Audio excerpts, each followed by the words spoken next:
नमो अरिहन्ताणं नमो सिद्धाणं नमो आयर्याणं नमो उवज्झायाणं नमो लोय सव्यसाहुणं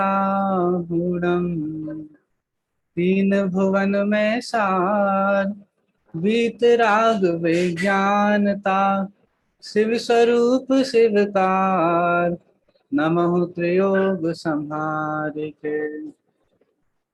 चलिए, आपको पता है जो मैंने अभी छंद पढ़ा मंगलाचरण में नमोकार मंत्र के बाद, ये कहाँ का छंद है? बहुत सारे लोगों को पता होगा, लेकिन क्या पूछना चाहूंगा, छैडाला कैडाला जी किसने लिखी है? दौलत राम जी पंडित। दौलत राम जी। और आज हम जो पाठ चालू करने वाले हैं वो भी दौलत राम जी की रचना है। ठीक है, देखो, हमने अभी लास्ट टाइम तक बाल बोध के तीसरे भाग में जो लास्ट चैप्टर्स थे वो हमने देखे थे। द्रव्य गुण पर्याय का चैप्टर देखा था, उसके बाद फिर हमने भगवान नेमिनाथ का चैप्टर भी देखा था, और फिर लास्ट में अभी जब हमने हमारी पिछली क्लास हुई थी तब हमने जिनवाणी स्तुति की थी। ठीक है, वीर हिमाचल कैनेक्सी वाली। और लास्ट टाइम हमने जिनवाणी स्तुति की थी, और आज हम देव स्तुति करने वाले हैं। ठीक है, बहुत अच्छी स्तुति है देव स्तुति। ये भी पंडित दौलत राम जी ने लिखी है, जिन्होंने छैडाला की रचना की। ठीक है, उनका जीवन परिचय भी हम देखने वाले हैं सबसे पहले, उसके बाद में ये स्तुति चलेगी। और ये मेरी फेवरेट स्तुति है, मैं आपको पहले बता दिया। ठीक है, तो मैं इसको थोड़ा धीरे धीरे भी पढ़ा सकता हूँ, जहाँ पे मन होगा उसमें बहुत सारा समझाऊंगा, खुद भी समझूंगा, बहुत अच्छा अच्छा अर्थ निकलेगा और आपको भी बहुत आनंद आएगा, क्योंकि ये बहुत अच्छी स्तुति है। हम दर्शन करते हैं, ये पढ़ते हैं, और उस पढ़ते समय हमारे जो भाव बनते हैं, भगवान के दर्शन करते हुए, भगवान के स्वरूप का चिंतन करते हुए हमारे जो भाव बनते हैं या बनते हैं, और यदि नहीं बनते हैं तो कैसे बनने चाहिए, दोनों बातें हमको इस देव स्तुति से पता चलेंगी। ठीक है, फिर से यदि हमको हमारे ऐसे भाव बनते भी होंगे, ठीक है, जो हम स्तुति में पढ़ेंगे, बहुत बार आपको लगेगा कि जब हम दर्शन करते हैं तो हमारे मन में भी ऐसे ख्याल आते हैं, और यदि नहीं आते तो हमको ऐसा लगना चाहिए, हमारे ऐसे भाव होने चाहिए, भगवान की स्तुति के समय हमारे कैसे भाव होने चाहिए वो हमको इससे पता चलेगा। ठीक है जी, चलिए। तो मैंने आपको बताया कि ये जो देव स्तुति हम पढ़ने वाले हैं इसकी रचना किन्होंने की है? पंडित दौलत राम जी। तो सबसे पहले पंडित दौलत राम जी का परिचय हम देखते हैं। देखिए, प्रश्न के माध्यम से यहाँ पे बात चालू करते हैं। सबसे पहले प्रश्न उठाया कि पंडित दौलत राम जी का संक्षिप्त परिचय लिखिए। ठीक है, देखो, पंडित दौलत राम जी पल्लीवाल जाति के नर रत्न थे। नर रत्न मतलब बहुत अच्छे पुरुष थे, बहुत अच्छे श्रेष्ठ जन थे इस हिसाब से। ठीक है, आपका जन्म विक्रम संवत 1855-56 के मध्य अलीगढ़ के पास हाथरस के सासनी नामक ग्राम में हुआ था। आपके पिता का नाम टोडरमल तथा गोत्र गंगटीवाल था। आपने वस्त्र व्यवसाय अपनाया, इसके लिए आप अलीगढ़ में आकर रहने लगे। देखो, मैं मंगलायतन से पढ़ा हूँ, आप लोगों को शायद पता हो नहीं पता हो, तो मंगलायतन ये सासनी के बिल्कुल पास में। अलीगढ़ से आप हाथरस की साइड आते हो, आगरा की साइड आते हो, तो अलीगढ़ और आगरा की साइड आओगे अलीगढ़ से, तो बीच में आपको मंगलायतन मिलेगा, मंगलायतन के बाद सासनी मिलता है। ठीक है, तो वो जो सासनी नाम की जगह है, वहां के पंडित जी थे, वहां पर पंडित जी से आपका जन्म हुआ है, दौलत राम जी का। ठीक है, लेकिन वो उन्होंने अपना जो व्यवसाय किया है वो अलीगढ़ में जाके किया है। अलीगढ़ सासनी से अबाउट 20-22 किलोमीटर दूर है। तो पहले के जमाने में सोचो, 1855-56 के टाइम पे, वो भी विक्रम संवत, तो यदि हम हमारे जो कैलेंडर के हिसाब से देखें तो 1800 के आसपास। ठीक है, क्योंकि विक्रम संवत में और हमारे जो अभी इंग्लिश कैलेंडर चलता है उसमें अभी 50-55-60 वर्ष का गैप होता है। ठीक है, तो अब इनके पिता का नाम जो टोडरमल है, ये वाले टोडरमल जी जो पंडित दौलत राम जी के पिता हैं, और जिन्होंने प्रकाशक लिखा है वो वाले दौलत राम जी अलग अलग हैं। ठीक है, एक सेकंड, हाँ, चलिए आगे बढ़ते हैं। आपका विवाह अलीगढ़ निवासी चिंतामणि बजाज की सुपुत्री के साथ हुआ। आपके दो पुत्रों में से बड़े पुत्र टीकाराम जी आपके समान ही कवि हृदय थे। आत्म प्रशंसा से दूर रहने वाले, अध्यात्म रस में निमग्न इन महान कवि पंडित दौलत राम जी का पूर्ण जीवन परिचय अज्ञात है। मात्र इतना ही ज्ञात है कि आप एक सरल स्वभावी आत्मज्ञानी साधारण ग्रस्त थे। देखो, जो भी बड़े पुरुष थे, जितने भी हमारे मुनिराजों का जीवन देखो, ऐसे हमारे बड़े बड़े विद्वानों का भी जीवन देखते हैं, तो वो अपने बारे में ज्यादा कुछ नहीं लिखते हैं।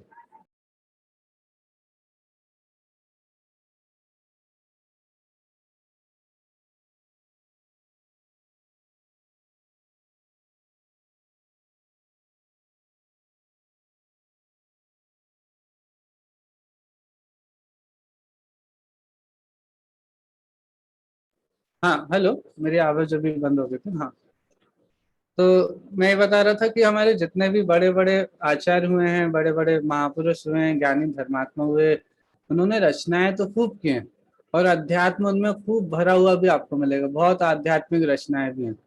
लेकिन आपको ये नहीं मिलेगा कि वो अपने अपना परिचय दे रहे हो, उनमें अपने बारे में बहुत कुछ लिख रहे हो। हम तो एक जगह चले जाते हैं, हम सोनागिर जी के दर्शन करने जाएंगे, तो भगवान को तो कम देखेंगे, भगवान के साथ अपनी सेल्फी खींच के फेसबुक पे, ट्विटर पे, यहाँ वहाँ पता नहीं कहाँ कहाँ डालेंगे, इंस्टाग्राम पे। हाँ, हम तीर्थ क्षेत्र पे जाकर भी अपने आप को ज्यादा हाईलाइट कर लेते हैं, और जहाँ दर्शन करने गए, यात्रा करने गए, वंदना करने गए, वो चीज पीछे रह जाती है। और हम इन विद्वानों का जीवन देखते हैं, हमारे आचार्यों का जीवन देखते हैं, तो उन्होंने अपने बारे में कुछ ज्यादा नहीं बताया। अब उनके जीवन परिचय हमको उनके जीवन से नहीं पता चलता, उनकी रचनाओं से उनके बारे में पता चलता है कि वो कितने आध्यात्मिक जीव रहे हैं, कितनी उनकी रुचि थी। ये सारी चीजें हमको उनकी रचनाओं से ही पता चलता है। आपने दौलत राम जी के बहुत सारे भजन सुने होंगे। ये जरूर हो सकता है कि आपने उनके भजन सुने हो, लेकिन यही ना पता हो कि वो उनका भजन है। बहुत सारे ऐसे भजन आपको दौलत राम जी के मिलेंगे। ठीक है, देखो जी आदिश्वर स्वामी कैसा ध्यान लगाया है। ठीक है, ऐसे और भी बहुत सारे भजन है। ठीक है, वो पंडित साहब के द्वारा रचित है। देखिए, अ, विक्रम संवत 1923 मार्ग शीर्ष कृष्ण अमावस्या को पूर्ण सावधान दशा में समाधि पूर्वक दिल्ली में आपका देहावसान हो गया। तो अपनी जो राजधानी है देश की, दिल्ली, हमारी पाठशाला भी वहां से ही चल रही है। ठीक है, तो वहां पर 1923 विक्रम संवत में पंडित जी साहब का समाधि पूर्वक देहावसान हुआ था। ठीक है, चलिए आगे बढ़ते हैं। कविवर पंडित दौलत राम जी की प्रमुख दो रचना है। एक तो है आपको अमरत्व प्रदान करने वाली, गागर में सागर उक्ति को चरितार्थ करने वाली छह डाला नामक सुप्रसिद्ध रचना। पहली रचना कौन सी है? छह डाला। अब छह डाला के लिए बोलते हैं गागर में सागर है, बिल्कुल, क्योंकि इसमें सारा जैन दर्शन का सार एक छोटी सी रचना में आ गया। वैसे देखो, छह डाला 10 पेज की भी नहीं है पूरे, देखो तो छह ढाला आप लिखो एक साथ तो वो 10 पेज में भी नहीं आएगी, लेकिन 10 पेज की रचना भी नहीं है, और उसने वो पूरे सारे जैन समाज में सबको उसके बारे में पता है, बहुत सारे लोगों को याद है। लोग प्रतिदिन उसके बहुत सारे लोग प्रतिदिन पढ़ते हैं, कुछ लोग थोड़े टाइम पीरियड के बाद उसको पढ़ते रहते हैं। उसकी पांचवी ढाल में जो 12 भावना उसकी, वो भी बहुत सारे लोग पढ़ते हैं, सबको याद सी है। तो ठीक है, यह संपूर्ण जैन धर्म के मर्म को अपने में समेटे हुए, जन जन के कंठ का हार बना हुआ, अत्यंत लोकप्रिय, संक्षिप्त, सरल, सरस आध्यात्मिक ग्रंथ है। ठीक है, छडाला जी है छोटा सा, लेकिन वो ग्रंथ ही है। क्यों? क्योंकि उसमें पूरे जैन दर्शन का सार हमको मिलता है। देखिए आगे देखते हैं। दूसरी रचना है दौलत विलास। ये नाम शायद आप लोगों ने, सब लोगों ने नहीं सुना होगा, दौलत विलास। यह आपके आध्यात्म रसमय भजनों, पदों, स्तुतियों का संकलन है। ये भी, इसकी भी आपको पीडीएफ भी मिल जाएगी, नहीं तो हार्ड कॉपी में भी मिल जाएगी। अपने स्वाध्याय भवन में भी इसकी बहुत सारी कॉपी मिल जाएंगी आपको, देखेंगे तो। और दौलत विलास में बहुत सारे भजन है पंडित जी के द्वारा जो हैं। यहाँ लिखा भी है, कम से कम 150 पद इसमें है, और बहुत अच्छे अच्छे भजन है, छोटे छोटे से भी हैं, बड़े बड़े भी हैं। आप देखोगे कि कोई कोई 4 या 5 लाइन के ही भजन है, कितने, 5 लाइन के, लेकिन उनको जितना आप अच्छे से उसके बारे में विचार करो, चिंतन करो, तो आप उसमें से उतना अध्यात्म निकाल सकते हैं। ठीक है। दूसरी रचना है दौलत विलास, है आपके अध्यात्म रस में भजनों पदों स्तुतियों का संकलन है। इसमें अत्यंत भावपूर्ण, देखत में छोटे लगे घाव करें गंभीर, ये बहुत अच्छी वो सूक्ति उक्ति है। देखत में छोटे लगे, देखने में तो बहुत छोटे से लगे, क्यों? क्योंकि 4-4 5-5 लाइन के भी भजन है, हाँ, और बड़े बड़े भी हैं थोड़े, लेकिन घाव करें गंभीर, मतलब कि भाई उसमें बहुत भाव भरा हुआ है, जितना आप निकालो उतना कम है। उक्ति को चरितार्थ करने वाले करीब 150 पद है, मतलब 150 भजन आपको उसमें मिल जाएंगे, जिनमें से कुछ तो अभी भी जिन मंदिरों में शास्त्र सभा के बाद पढ़े जाते हैं। पहले तो ये बहुत अच्छी वो थी, अभी हम लोग अकेले 3-4 लाइन की वो या फिर छोटी सी एक जिनवाणी स्तुति कर लेते हैं। पहले यही सिस्टम था कि पहले स्वाध्याय होता था, स्वाध्याय के बाद लोग मंदिर में कोई एक जन वो एक अच्छा सा भजन सुनाता था। मैंने हमारे यहाँ भी बहुत टाइम से जो स्वाध्याय चलता था मंदिर जी में, वहां पे भी ऐसा बहुत बार देखने में आया कि स्वाध्याय के बाद एक भजन कभी कभी चलता था। बहुत अच्छा कोई नया सा भजन, कोई भी जो स्वाध्याय में बैठने वाले लोग हैं उनमें से कोई भी व्यक्ति कोई एक नया सा भजन सुनाते थे। अब भजन में होता है क्या कि भजन में वो भाव बहुत अच्छे से आ जाते हैं और हम उसमें रम भी जाते हैं थोड़े, तो वो हमारे माइंड में भी वो बहुत टाइम तक रह जाते हैं।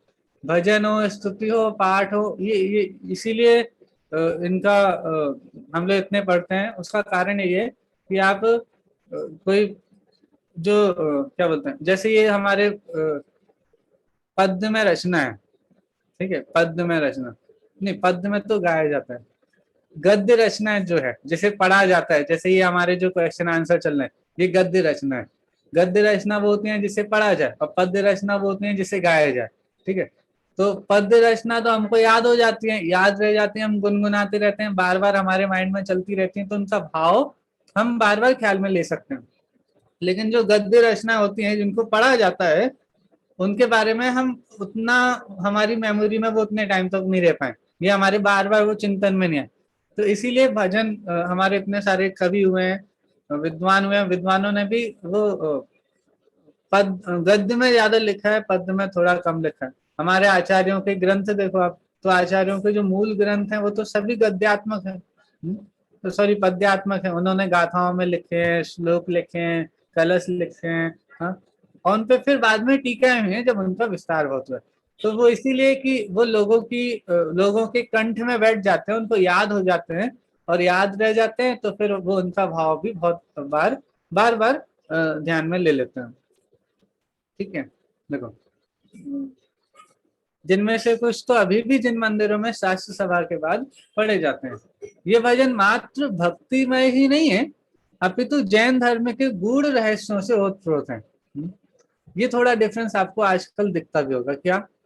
आजकल के जो भजन, मतलब मैं पूरी 100% नहीं बोल सकता हूँ, लेकिन आजकल जो मेजोरिटी आपको भजन मिलेंगे, और उसमें भी जो फिल्मी धुनों को कॉपी करके बनाए जाते हैं, अब वो थोड़े अच्छे भी नहीं लगते कभी कभी हमको, क्योंकि लोगों को वो भजनों से फिल्मों के गाने याद आ जाते हैं, हाँ? तो अब उनमें थोड़े जो जैन धर्म के गूढ़ रहस्य हैं, सिद्धांत हैं, वो उसमें उतने नहीं आते हैं, ठीक है। तो ये जो पंडित जी की रचनाएं आप देखेंगे, इसमें भक्ति भी है, और भक्ति के साथ साथ जैन धर्म के जो गूढ़ रहस्य हैं, अनेकांश, वस्तु का स्वरूप, क्षय द्रव्य आदि की, सात तत्व आदि की चर्चा भी उसमें आपको मिल जाएगी। भेद विज्ञान की बातें मिलेंगी, सारे के सारे जो मूल रहस्य हैं, आत्मा का स्वरूप, ये सब बातें आपको भजनों में ही पता चल जाएंगी। हमारे जो ये कवि हुए हैं, वृंदावन दास जी, दौलत राम जी, दयानंद राय जी, भूधर दास जी, इन सब ने, और भी बहुत सारे हैं, बनारसी दास जी, इन सब ने भजनों के माध्यम से लेखनी ऐसी लिखी जो सभी जन सामान्य को वो चीजें याद हो जाती हैं, और याद हो जाती हैं, और वो उसके माध्यम से थोड़ा थोड़ा अर्थ उसमें से निकालते रहते हैं।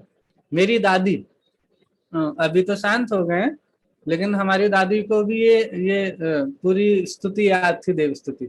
अब उनको पढ़ना लिखना भी नहीं आता था। आप सोच लो, ये स्तुति साहित्य के बारे में मैं बता रहा हूँ ना, तो मेरी दादी को पढ़ना लिखना नहीं आता था, लेकिन उनको बहुत सारी पूजाएं, बहुत सारे भजन, और ऐसे भजन जो अब हमको ढूंढने पे भी देखने, मतलब बहुत ढूंढे, खोज करें तो भी हमको वो भजन नहीं मिलते। अब वो उन्होंने कैसे सीखे कि शास्त्र सभाओं के बाद या मंदिर में कभी किसी ने गाया, अब उनने सुना, उनको अच्छा लगा, उनको पढ़ना लिखना नहीं आता, तो अब उन्होंने उससे बोला भैया एक बार और सुना दो। फिर कभी मिले फिर बोला भैया एक बार वो भजन जो आपने पढ़ा था वो सुना दो। ऐसे उन्होंने पूजाएं भजन तत्वार सूत्र वगैरह सब सुन सुन के पढ़ा है। अब मैं आपको ये बात इसीलिए बोल रहा हूँ कि हमको तो पढ़ना लिखना आता है ना। हाँ? अब मेरी दादी जिनको पढ़ना लिखना नहीं आता था उनको ये पूरी जिनवाणी देव स्तुति याद थी सकल गेय वाली। और अब वो थोड़ी गलतियां भी होती थी क्योंकि यदि आप सुन सुन के याद करते हो ना तो कुछ शब्द यहाँ वहां हो जाते हैं, लेकिन फिर भी खुशी इस बात की मुझे बहुत होती थी कि उन्होंने सुन सुन के सारे भजन याद कर लिए, स्तुति याद कर ली, बहुत सारी पूजाएं भी उनको याद थी। हाँ? तो ये ऐसे हम भी बहुत सारे भजन आदि हमको भी याद करना चाहिए। हमारे कंठ में ये विद्याएं रह जाएंगी तो बहुत अच्छी चीज है। आपके पास हर समय किताब नहीं रहेगी, लेकिन यदि आपके माइंड में वो चीज याद है तो बहुत अच्छी बात है ना। तो हम कभी भी उसके द्वारा चिंतन कर सकते हैं, हमारे परिणामों को स्थिर कर सकते हैं। ठीक है, चलिए। तो ये भजन मात्र भक्तिमय ही नहीं है अपितु जैन धर्म के गूढ़ रहस्यों से ओतप्रोत है।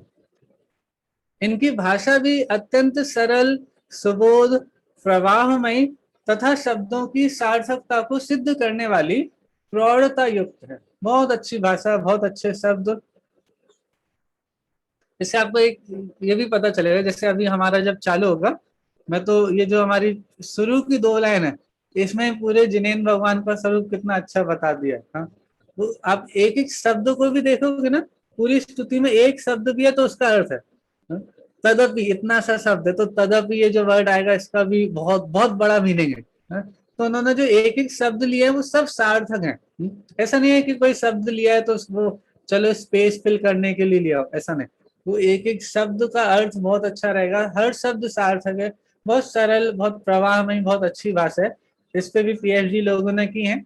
पंडित दौलत राम जी के साहित्य पर पीएचडी, ऐसे वृंदावन दास जी के साहित्य पर पीएचडी, ऐसे।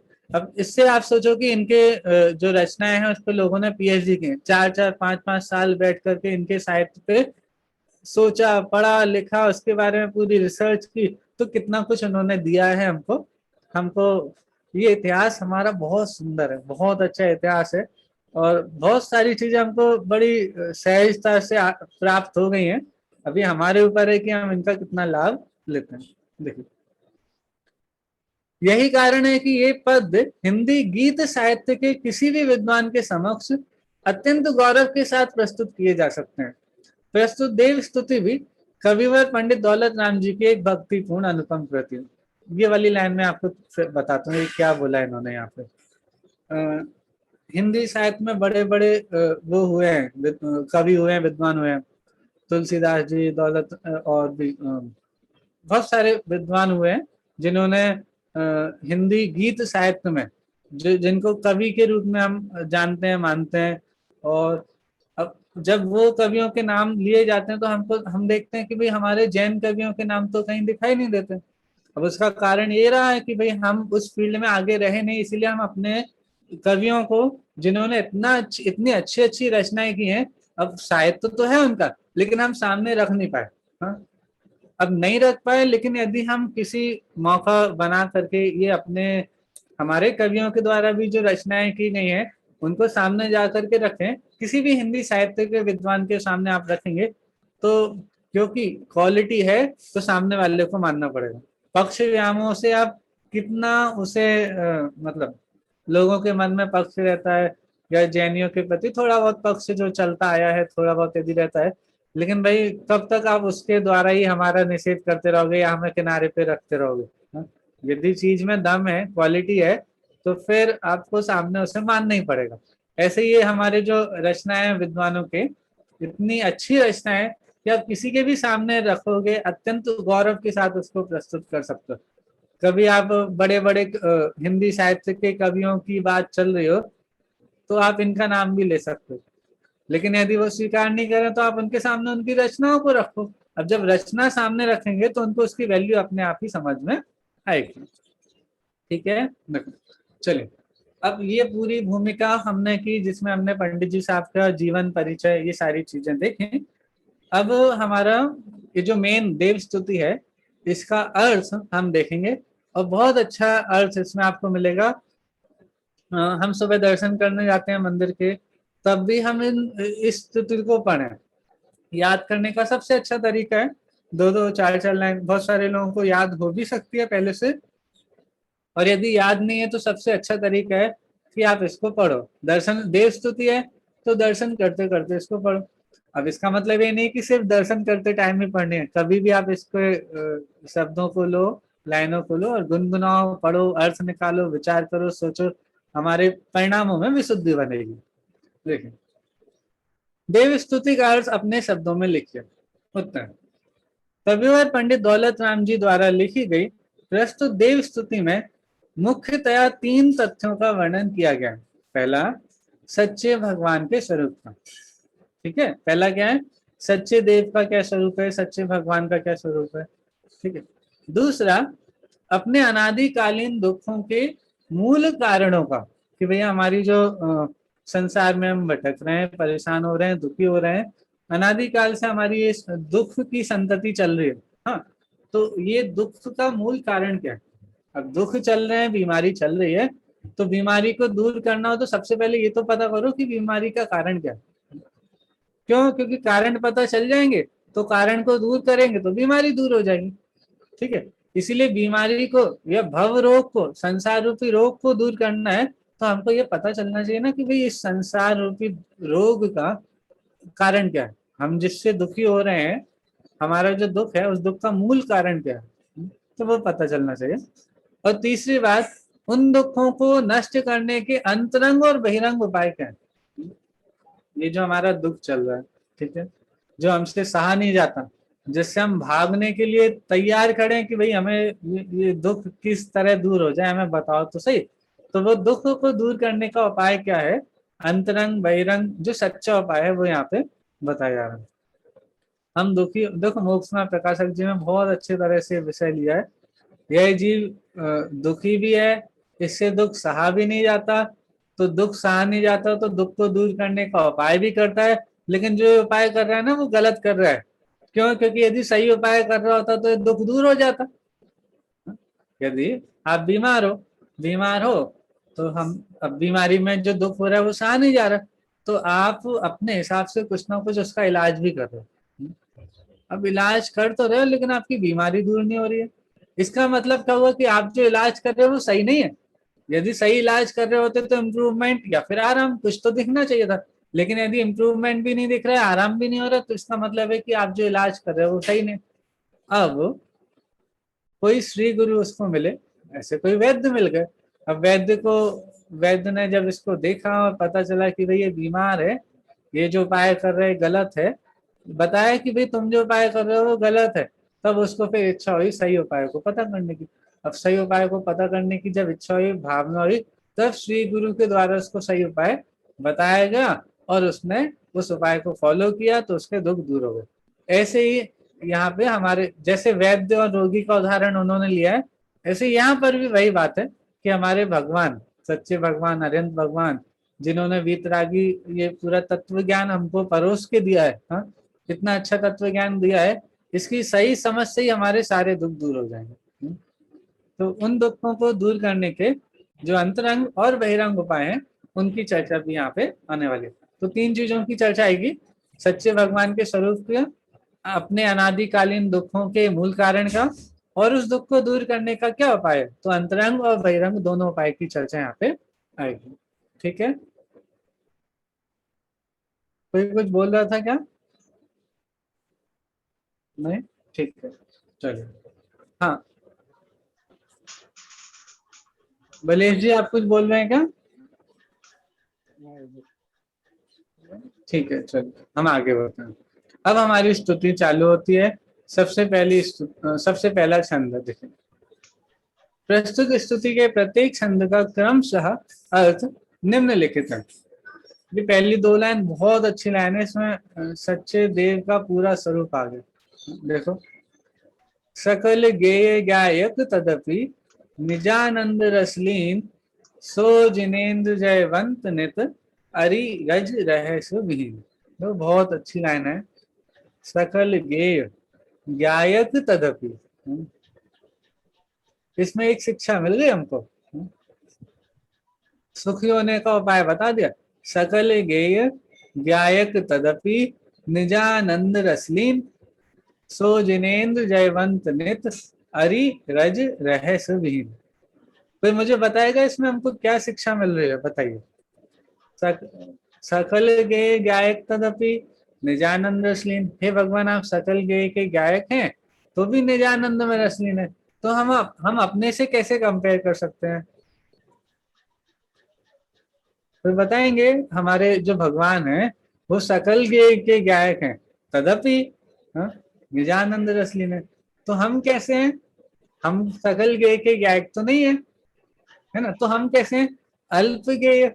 हमारे ज्ञान के कितने विषय बनते हैं, कितने गेय विषय बनते हैं? अल्प गेय। लेकिन अल्प गेय हैं और यदि हम गायक बने रहे तो हम भी निजानंद में रसलीन रह सकते हैं। आपको समझ में आ रहा है मैं क्या बताना चाह रहा हूँ? भगवान से क्या शिक्षा लेनी है? देखो भगवान कैसे हैं? सकल गेय गायक। सकल गेय के गायक हैं। सकल गेय मतलब जानने योग्य जितने भी गेय हैं, जानने में जितनी भी चीजें आती हैं उन सबको एक साथ जानते हो। क्यों जानते हो?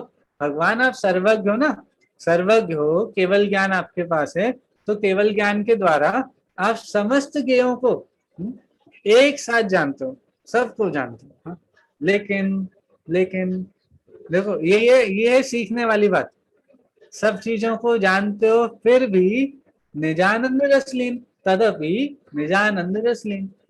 निज के आनंद रूपी रस में ही लीन हो। देखो आपके और हमारे दुख का कारण यही है, हम किसी चीज को जानते हैं, अल्प गेय के गायक हो जाते हैं। एक बार को तो ऐसा ही बोल सकते हैं कि हम गायक रहते ही नहीं। अकेले ज्ञाता दृष्टा रहे तो फिर तो कोई दिक्कत ही नहीं, लेकिन हम ज्ञाता दृष्टा के साथ साथ जानते देखते तो हैं, लेकिन जानते देखते हैं और जानने देखने के बाद तुरंत ही मोहराग द्वेष भी कर लेते हैं। और मोहराग द्वेष कर लेते हैं तो फिर निजानंद हमारा चला जाता है, मोह में लीन हो जाते हैं, मोहराग द्वेष में लीन हो जाते हैं। भाई जितने गेयों को जाना उनको जान करके हम मोह में लीन हो जाते हैं, राग द्वेष में लीन हो जाते हैं, तो फिर हम दुखी होते हैं, फिर हमको निजानंद नहीं होता, फिर दुख होता है। ये लाइन पे आप बहुत सोचना है, मैं अभी उतना ज्यादा बता नहीं पा रहा हूँ, लेकिन इस पे जितना विचार किया जाए उतना कम है। किस लाइन पे? सकल गेय गायक तदपि निजानंद रसलीन सो जिनेन्द्र जयवंत नित। हम भगवान की पूजा स्तुति क्यों कर रहे हैं, उनकी जयकार क्यों लगा रहे हैं पता है? इसीलिए लगा रहे हैं कि सकल गेय गायक तदपि निजानंद रसलीन। हे भगवान, आप सब कुछ जानते देखते तो भी अपने में लीन हो। विचार करो, आपके सामने से पूरी बारात निकल जाए, शादी की बारात, बहुत अच्छी, बहुत लंबी चौड़ी, बहुत अच्छी बारात निकल जाए, और आप कोई चीज पढ़ रहे हो या कोई काम कर रहे हो, आपका पूरा ध्यान उसी में है, तो हम बोलेंगे भैया कैसे, ये कैसे कर लिया आपने? इतनी बड़ी बारात लंबी चौड़ी आपके सामने से निकल गई और आपको पता भी नहीं चला। तो हम बोले भाई कितना अच्छा कंसंट्रेशन है आपका। ऐसे ही यहाँ पे हमारे भगवान के बारे में हम बोल रहे हैं, हे भगवान, सकल गेयों को जानते हो आप, और सकल गेयों को जानते हुए भी आप अपने निजानंद में ही रस लीन हो। सो जिनेन्द्र जयवंत नित। हे भगवान, हम तो आपको नमस्कार कर रहे हैं, सो जिनेन्द्र जयवंत नित, आप हमेशा जयवंत रहे, हम आपकी जय जयकार करते हैं। अरि रज रहस विहीन। अरि रज रहस अभी हमारे शत्रुओं को बताया, घातीय कर्मों का अभाव करते हैं ना हमारे, अरिहंत भगवान ने किनको दूर किया है? घातीय कर्मों को। तो अरि रज रहस विहीन में वही ले लिया, ठीक है। अरि में ले लिया मोहनी कर्म, रज में ले लिया ज्ञानावरण दर्शनावरण कर्म, और रहस में ले लिया अंतराय कर्म। अब एक ऐसे अभी हम अर्थ देखते हैं और उसमें देखेंगे, लेकिन आपको ये दो लाइन का अर्थ अच्छे से थोड़ा ख्याल में आ गया होगा, और इसका भाव भी ख्याल करना, अकेले अर्थ नहीं भाव भी। ये भगवान, आप सकल गेयों को जानते हो फिर भी आप अपने में ही लीन हो, आप अपने निजानंद में ही, निजानंद के रस में ही लीन हो। हे भगवान इतने अच्छे हो आप आपका हम तो आपकी जय जयकार करते हैं। सब कुछ जानते हुए भी सिर्फ आप अपने में ही लीन हो। हम देखते हैं ना, किसी के पास बहुत पैसा आ जाए, बहुत अच्छा पद हो जाए, बहुत प्रतिष्ठा हो जाए, लेकिन यदि फिर भी वो बड़ा ग्राउंडिंग हो, मतलब अहंकार उसमें नहीं हो, हाँ, बिल्कुल ऐसे कोई अभिमान उसको नहीं हो, अहंकार नहीं हो, बिल्कुल सरलता से हमसे बात करे, इजी जो अप्रोच हो, कोई भी उसके पास जा सकते हैं, किसी से भी, कोई भी हो, सभी से वो अच्छे से बात करते हैं, तो हमको अपने आप उनकी महिमा आने लगती है। तो ऐसी थोड़ा विचार करो, यहाँ भगवान की वैसी महिमा की जा रही है, कैसी कि ये भगवान आप सब कुछ जानते हो फिर भी आप अपने में लीन हो। मैं बहुत बार बोल रहा हूँ, इसका मतलब ये है कि ये बहुत इंपॉर्टेंट बात है और ये चीज सीखने लायक है, कि भगवान आप सब कुछ जानते हुए भी अपने में लीन हो। ये हमारे लिए सबसे पहली शिक्षा है। हमारे दुखों का कारण यही है कि हम ऐसा नहीं करते हैं। अब वो सकल गेहूं को जानते हैं तो हम अल्प गेय को जानते हैं, हम थोड़े गेहूं को जानते हैं, लेकिन सुखी होने का उपाय यही है कि आप जितने जो भी गेय हो, तो गेय को गेय रहने दो ना, आप उसके सिर्फ गायक बनो और आप अपने में लीन रहो। जिसे दूसरे कामों से मतलब नहीं होता, उसका जीवन बड़ी शांति से चलता रहता है। लेकिन जो हर जगह टांग अड़ाता है, हर जगह अपनी हर जगह पहुंच जाएगा, हर चीज में इंटरफेयर करेगा, तो वो परेशान होने ही वाला है ना। आज यदि आप लोग हमारा एक मंगल विद्यापीठ का आज प्रोग्राम था, ठीक है, आज पहला सेशन हुआ इनॉग्रेशन, तो उसके बाद उन्होंने एक 2-3 मिनट की वीडियो चलाई, उसमें लास्ट में, सबसे लास्ट में, जो बिल्कुल लास्ट तक रहे होंगे उन्होंने वो देखा होगा। उसमें ये था कि भाई हमने आपको काम दिया, क्या दिया, कि सामने से ट्रैफिक चल रहा है, 1 वे, 2 वे, 3 वे, 4 वे, हमारे दिल्ली में देखो तो 8 लेन का ट्रैफिक चलता रहता है, ठीक है। अब इतना लंबा चौड़ा ट्रैफिक, आपको क्या काम दिया है कि आपको सामने जाके बिठा दिया है, बिठा दिया, बोला कि आपको ये देखना है, हाँ, क्या, ये जो इतना ट्रैफिक निकल रहा है ना, आपको देखना है। अब वो देख रहा है बैठ के, लेकिन अब वो परेशान हो रहा है, क्यों, ये इतना ट्रैफिक हो गया, इतना ट्रैफिक हो गया, चलो मैं जाता हूँ इसको सही करता हूँ। अब वो गया, अब वो ट्रैफिक को वो सही करने लगा। अब वो, भाई आप सोचो दिल्ली के शाम के टाइम का ट्रैफिक, हाँ, कोई सही करने पहुंच जाए तो उसको क्या होगा। अब वो ऐसे पहुंच गया, अब सही करने के लिए, अब बोला कि मैं परेशान हो रहा हूँ, भाई मेरे से नहीं हुआ जा रहा है, ये इतना बड़ा काम है, ये कोई मान ही नहीं रहा, ये गाड़ी यहाँ गलत आ गई, यहाँ हो गया, ऐसा हो गया, ये वो हो गया। अरे भैया, तो आपको करने किसने बोला था, हमने तो बोले ही था ना, आप सामने जाके बैठ जाओ, बस देखो, सिर्फ देखने का काम है, तो देखने का काम है तो आप परेशान होगे, लेकिन यदि आप इंटरफेयर करोगे तो आप परेशान होगे। वही बात है, सकल गेय के गायक तदपि निजानंद रसलीन, इसलिए है भगवान आप जयवंत हो, हम आपकी जय जयकार करते हैं, हम आपके वंदना करते हैं, हमें सीख आपसे लेते हैं कि सुखी होने का यही उपाय है। अरि रज रहस्य विहीन, आपने अरि को, रज को और रहस्य को दूर कर दिया, आप उनसे रहे तो। अब अरि रज रहस्य का मतलब क्या है, हम नीचे देखेंगे, चलिए मैं अर्थ पढ़ता हूं अब इसका। देखिए, जिनेन्द्र भगवान के स्वरूप को स्पष्ट करते हुए कवि कहते हैं कि हे भगवान, आप संपूर्ण लोकालोक को जानते हुए भी अपने अतीन्द्रिय आनंद रूपी रस में लीन है। सब कुछ, तीनों लोकों को, संपूर्ण लोकालोक को जानते हुए भी आप अपने अतीन्द्रिय आनंद रूपी रस में लीन है।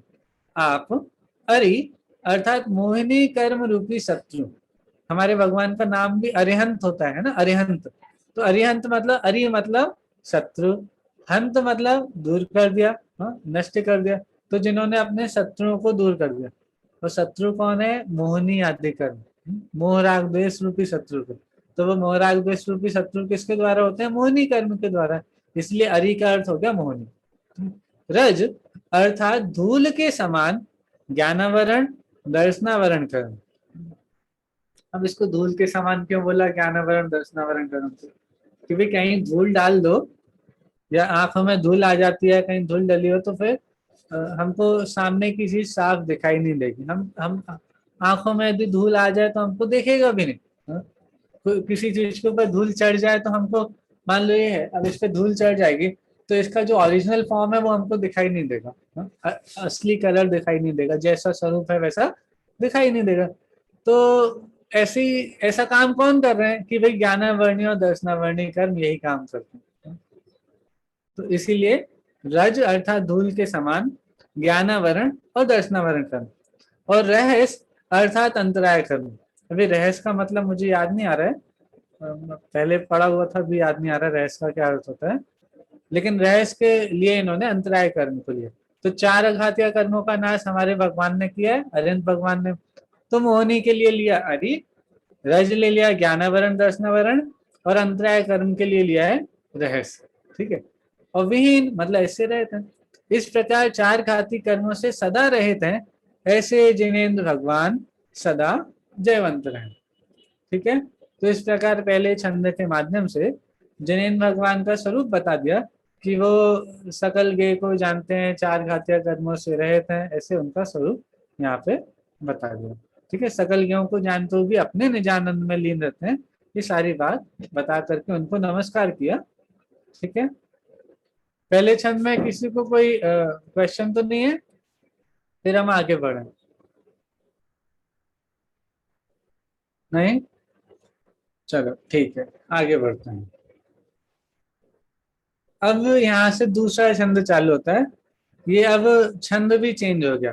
ठीक है, अभी तो वो दोहा छंद था, सकल गेय गायक तदपि निजानंद रसलीन, सो जिनेन्द्र जयवंत नित अरिरज रहस्यलीन। अब लय चेंज हो जाएगी, अब पद्धरी, ये भी एक लय होती है, अब वो वाला छंद है। देखिए, अब मैं भी थोड़ी लय चेंज कर दूंगा।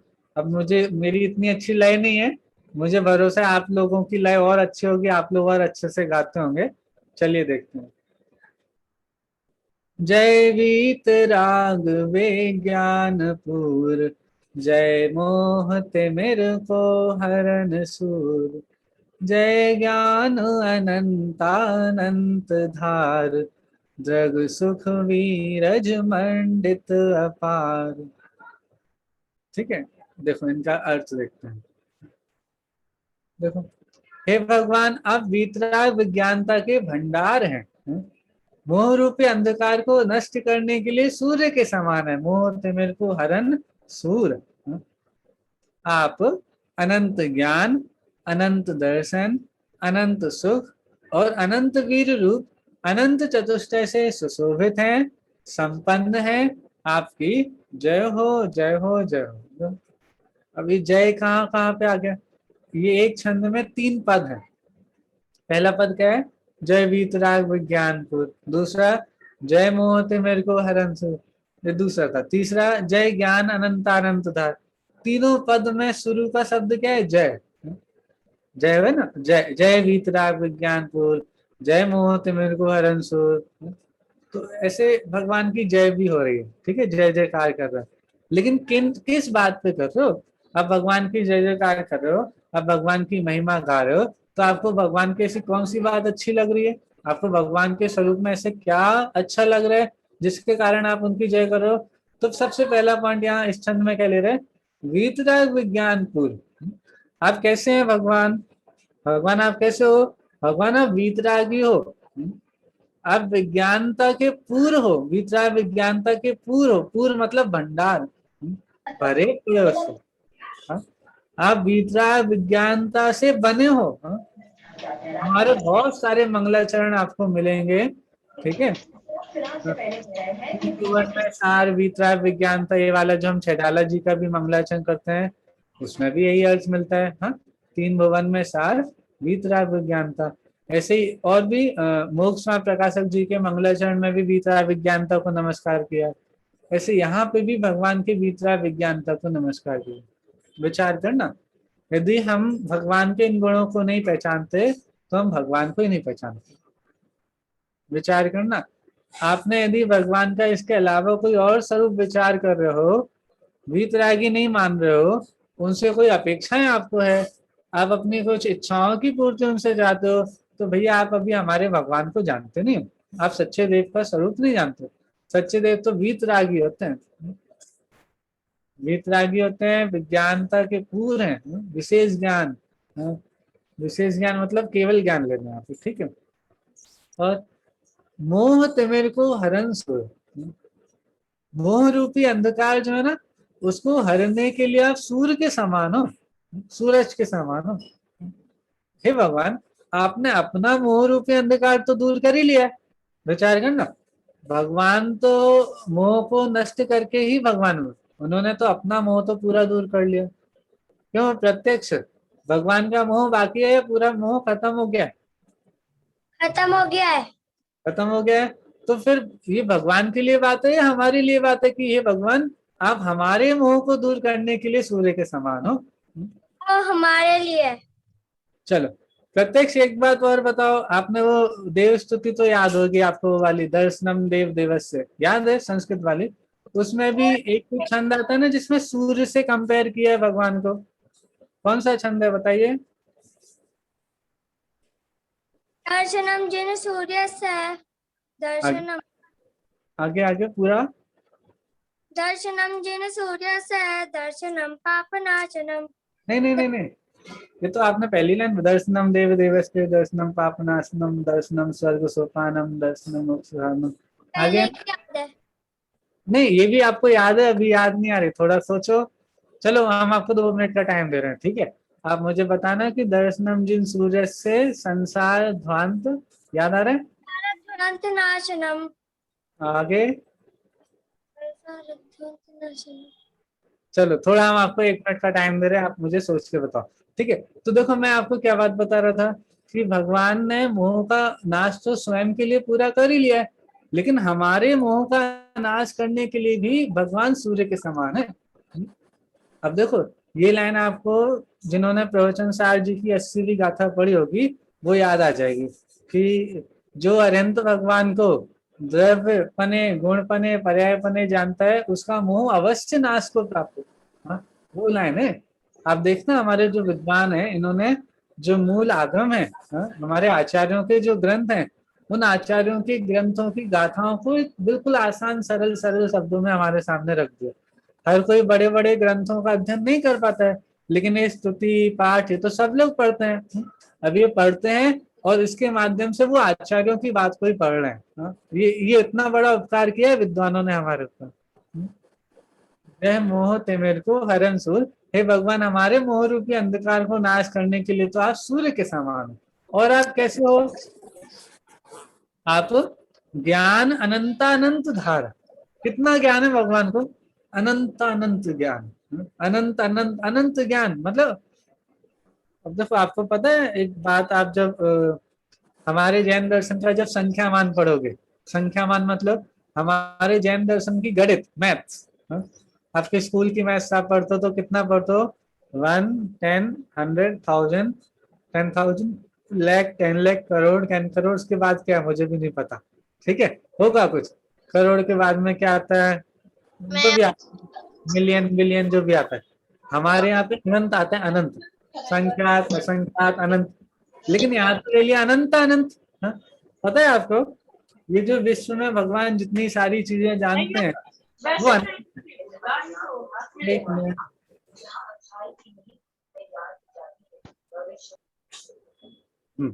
मैं बोल रहा था भगवान हमारे जितनी चीजों को जानते हैं ना उनकी संख्या है अनंत, लेकिन कैपेसिटी कितनी है पता है? इससे अनंत गुने भी बहुत सारे लोग होना, तो उन सबको भी भगवान अपने ज्ञान में जान सकते हैं। सोचो क्यों भैया, जैसे हमारे प्रत्यक्ष को आज भूख बहुत तेज लगी हो, ठीक है, लेकिन घर में कितना, एक ही रोटी थी, लेकिन प्रत्यक्ष को तो भूख इतनी लगी थी कि 4 रोटी भी होती 5 भी होती तो सारी खा जाता है प्रत्यक्ष। क्यों? क्योंकि आज इसको भूख बहुत तेज लग रही है, लेकिन है ही नहीं, होती तो वो खा लेता। अब एक रोटी थी तो उसने एक रोटी सब्जी खा ली, लेकिन उसकी सामर्थ्य कितनी थी, भूख कितनी ज्यादा लग रही थी उसको उस समय, बहुत ज्यादा, तो वो और भी खा लेता। ऐसे ही हमारे, मैंने उदाहरण ऐसे दिया क्योंकि मुझे प्रत्यक्ष सामने दिख गया इसलिए उसका एग्जाम्पल दे दिया। ऐसे ही समझना हमारे भगवान कितने गेहूं को जानते हैं, अनंत। जो हमारा 3 लोक का नक्शा आपने देखा होगा ना, 3 लोक का नक्शा, तो उसमें जितने पदार्थ हैं, अनंत जीव, हाँ, जीव द्रव्य अनंत, पुद्गल द्रव्य अनंत अनंत, धर्म धर्म आकाश एक, काल लोक प्रमाण असंख्य, इन सबको भगवान जानते हैं, इतना उनका ज्ञान है। लेकिन यदि ऐसे और भी बहुत सारे लोग होते हैं, ऐसे और भी बहुत सारे लोग होते, एक लोग तो हमारा है, ऐसे और लोग होते तो उनको जान लेते क्या? हाँ, भगवान उनको भी जान लेते।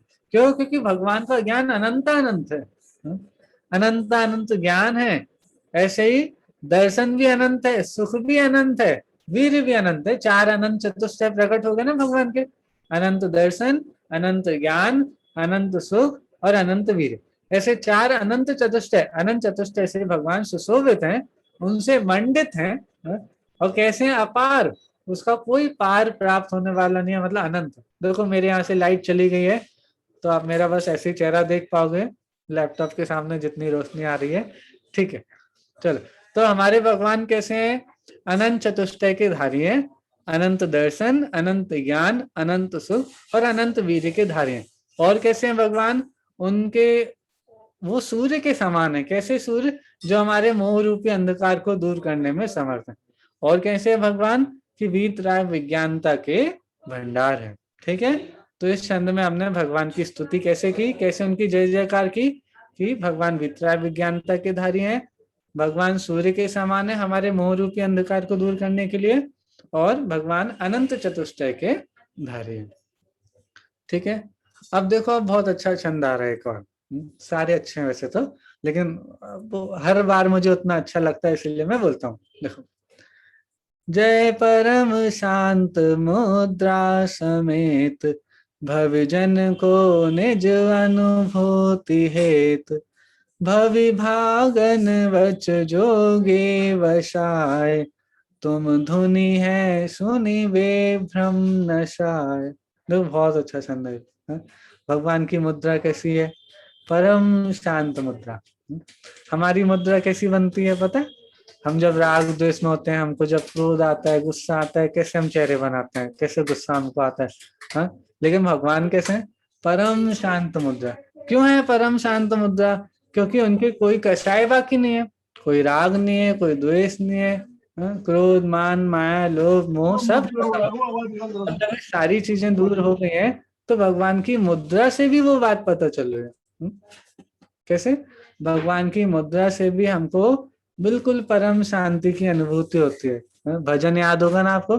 कैसी सुंदर जिन प्रतिमा है, कैसा सुंदर है जिन रूप, जिसे देखते सहज दीखता, सबसे सुंदर आत्मस्वरूप। याद होगा ना ऐसे भजन? और भी बहुत सारे भजन हम देखते हैं जिसमें हम भगवान की मुद्रा की, भगवान की परम शांत मुद्रा हमको दिखाई देती है, ठीक है।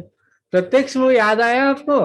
वो ऊपर वाली लाइन सूर्य वाली, दर्शनम जिन सूर्य से, नहीं आए? होमवर्क है, आपको ग्रुप पे आंसर देना पड़ेगा। देखो, ऐसे नहीं मिलेगी छुट्टी। हमने आपको क्वेश्चन पूछा तो आपको आंसर ढूंढ के बताना पड़ेगा, ठीक है। ग्रुप पे आंसर लिख देना, ठीक है। चलो, हम देखते हैं हमारे भगवान की स्तुति और कैसे की गई है। जय परम शांत मुद्रा समेत, भवि जन को निज अनुभूति है। भगवान की मुद्रा ही भव्य जीवों को निज अनुभूति में हेतु बन जाती है। विचार करो, फिर से सोचो इस बात को।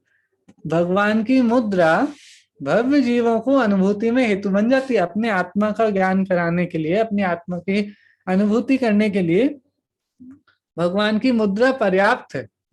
आप भगवान के दर्शन करने जा रहे हो और हम भगवान से सीख सकते हैं कि ये भगवान आप कैसे सुखी हुए।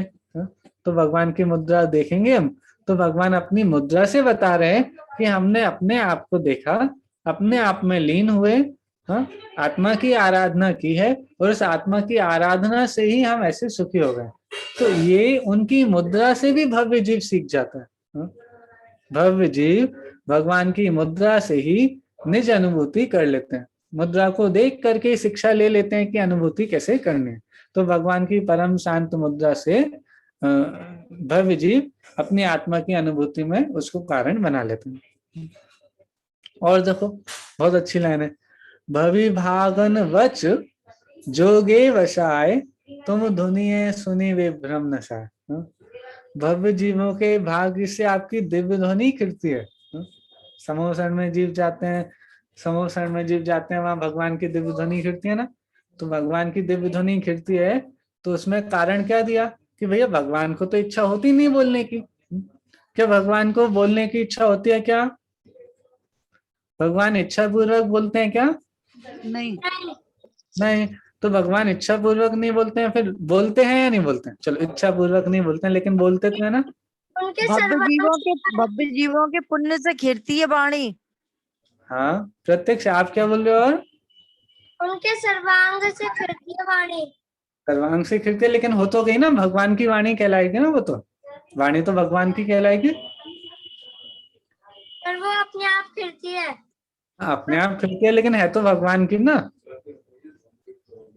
है ना, हमारी जिनवाणी भगवान के द्वारा जो वाणी आती है, दिव्य ध्वनि है जो भगवान की है, उसी को तो हम जिनवाणी बोलते हैं। लेकिन वो खिड़ती कैसे है कि भाई भगवान को तो कोई इच्छा नहीं होती, लेकिन भगवान को इच्छा नहीं होती तो भी भव्य जीवों के भाग्य से वो वाणी खिड़ती है। भवि भागन वच जोगे वसाए तुम धुनि, हे भगवान आपकी दिव्य ध्वनि को सुन करके विभ्रम नसाए, जो विभ्रम है, संशय विभ्रम अज्ञान जो है, अनध्यवसाय, जितना भी विभ्रम है, जितना भी हमारा सात तत्वों का विपरीत ज्ञान चल रहा है, हमको वस्तु स्वरूप के बारे में जो भ्रम चल रहा है, वो सारा का सारा भ्रम हे भगवान आपकी वाणी को सुनकर के दूर हो जाता है, खत्म हो जाता है। विचार करना, हम भगवान की वाणी को सुनकर के ऐसे सुखी हो रहे हैं नहीं हो रहे, इतना आनंद हमको आ रहा है नहीं आ रहा, ये हमको उसका लाभ प्राप्त हो रहा है नहीं हो रहा है। भवि वागन वच जोगे वसाए तुम धुनिये सुनी विभ्रम न साए। आप जो तत्वार सूत्र पढ़ रहे हो वो आचार्य उमा स्वामी का है या फिर भगवान का है, बताओ। भगवान की वाणी है, आचार्य उमा स्वामी की वाणी है? ये हमको भगवान चाची पढ़ा, ये हमको चाची पढ़ाते हैं तो चाची की वाणी है, किसकी वाणी है? भगवान की वाणी है, आचार्य उमा स्वामी ने लिपिबद्ध की है। हाँ, और चाची हमको पढ़ा रही हैं, ठीक है। हाँ, तो मैं क्या बोल रहा हूँ, तो उसको सुन करके आपका विभ्रम दूर होता है, आप सुखी होते हो। हाँ? देखो ये बात मैं बोल रहा हूँ कि देखो भगवान की वाणी है, भगवान की वाणी है तो भगवान की वाणी सुन करके हमारा विभ्रम दूर हो जाता है। अब देखो बहुत बड़ी बड़ी कंपनी है, ठीक है, रिलायंस कंपनी है, रिलायंस की कंपनी कपड़ा बनाती है, और चलो पेट्रोल का काम है उसका, पेट्रोल जो हमारी गाड़ियों में डलता है ना, तो रिलायंस वाले पेट्रोल का भी काम करते हैं। आजकल तो वो जियो वाला उनका इंटरनेट वाला काम है। तो ये बताओ रिलायंस कंपनी किसकी है? मुकेश अंबानी की। तो वो आपके मोबाइल में रिचार्ज कराना होता है तो आप मुकेश अंबानी को थोड़ी ना फोन करते हो कि भाई मेरे मोबाइल का डेटा खत्म हो गया उसका रिचार्ज कर दो, नहीं, आप तो इंटरनेट पे खुद कर लेते हो, या कोई जो शॉप होती है जिनकी जो रिचार्ज कर देते हो उनके पास जाते हो।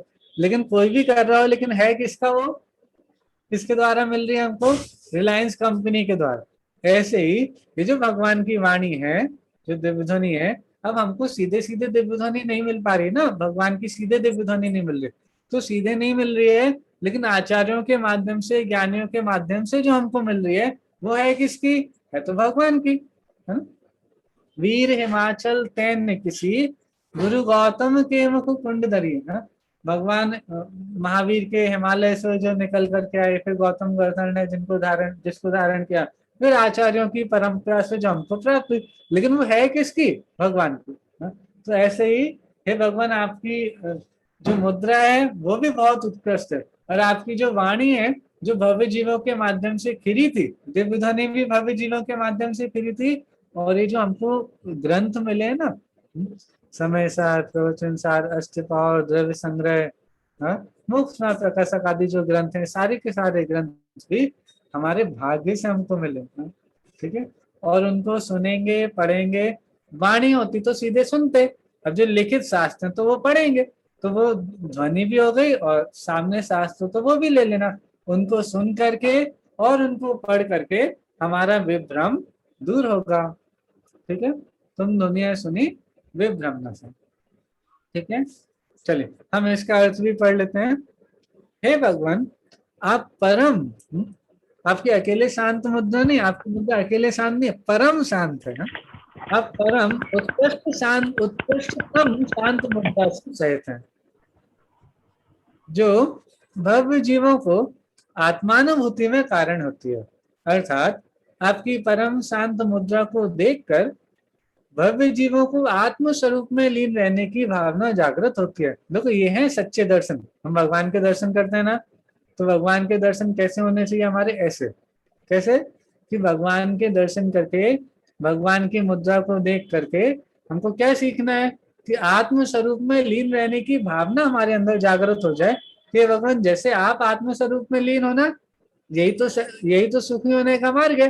तो वही भावना हमारी भी जागृत होती है, और हम दर्शन भी यही इसीलिए जाते हैं। देखो भगवान हमको कुछ नहीं देते हैं, भगवान रागी द्वेषी तो है नहीं कि भाई आप उनसे प्रार्थना करोगे तो वो आपको कुछ दे देंगे, नहीं, कुछ भी नहीं देंगे। आप नहीं देते कुछ भी पर भक्त आपसे ले लेते। ये बहुत अच्छी लाइन है, एक पार्ट में है, मुझे वो उसके आगे पीछे की लाइन याद नहीं आ रही। ये लाइन है, आप नहीं देते कुछ भी पर भक्त आपसे ले लेते। क्या ले लेते? सब कुछ ले लेते, पूरा मोक्ष मार्ग ले लेते ना। भगवान आप तो वीतरागी हो, तो आप तो कुछ नहीं देंगे, लेकिन ये चीज ही तो हमको सीखनी है। वीतरागता को ही तो हमको ग्रहण करना है कि कैसे वीतरागी रहना है, कैसे सुखी रहना है, कैसे समता भाव, कैसे आत्मलीनता की जाती है। वो सारी शिक्षाएं भगवान हमें आपसे प्राप्त हो जाती है। और भव्य जीवों के तीव्रतम पुण्योदय से और आपके वचन योग से होने वाली आपकी दिव्य ध्वनि को सुनकर भव्य जीवों के विभ्रम अर्थात मोह संशय आदि नष्ट हो जाते हैं। भगवान की दिव्य ध्वनि जीव सुनता है, समोषण में जीव सुनते हैं, और समोषण में लोग डायरेक्टली सुनते हैं। हाँ, और हम उनकी दिव्य ध्वनि को ही इनडायरेक्टली हमारे विद्वानों के माध्यम से, हमारे आचार्यों के माध्यम से, हमारे जो ग्रंथ हमको मिले हैं उनके माध्यम से पढ़ते भी हैं, सुनते भी हैं। और उससे क्या होगा कि संसारी जीवों का, अभी जो भव्य जीव हैं, उन भव्य जीवों के विभ्रम अर्थात मोह संशय आदि सभी नष्ट हो जाते हैं। किसके होंगे? भव्य जीवों के। भव्य जीव कौन? भव्य जीव की परिभाषा पता है? जो तत्व को रुचि पूर्वक सुनता है वो भव्य। तत्प्रति प्रीति चित्तेन येन वार्तापि श्रुता निश्चितम सा भवेत भव्यम भावी निर्वाण भाजनम। पद्मनंदी पंचविंशति का की गाथा है। क्या बोला इसमें? जो जीव जिन्हें भगवान की वाणी को प्रीति पूर्वक सुनता है, प्रीति पूर्वक बड़े मन से सुनता है, ऐसे सुनता है कि ये तो हमारी बात चल रही, ये मेरे लिए बात चल रही है। ये जो समय सार का भी स्वाध्याय होगा, ये जो क्लास चल रही है, जितनी चर्चा चल रही है, किसके लिए चल रही है? किसी और के लिए चल रही है क्या?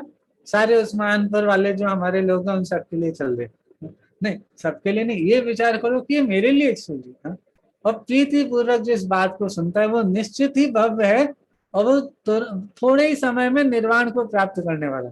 ये वचन हमारे आचार्य देव के हैं, और आचार्य देव सत्य महाव्रत के धारी होते हैं।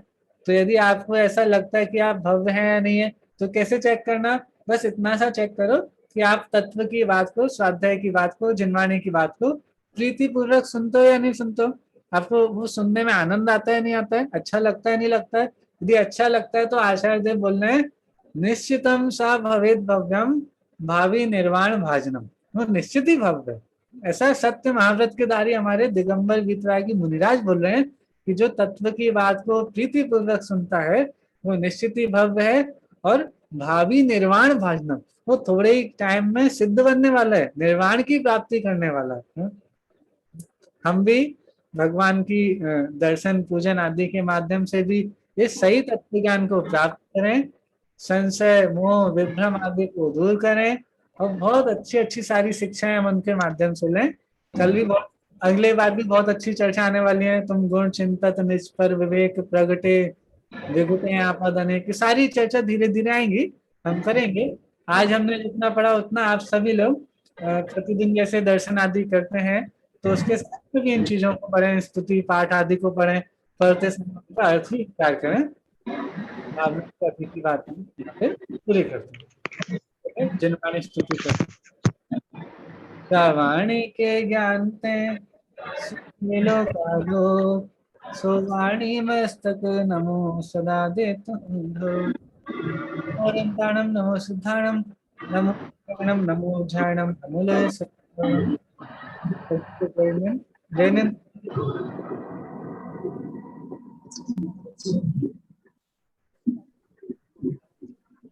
मोबाइल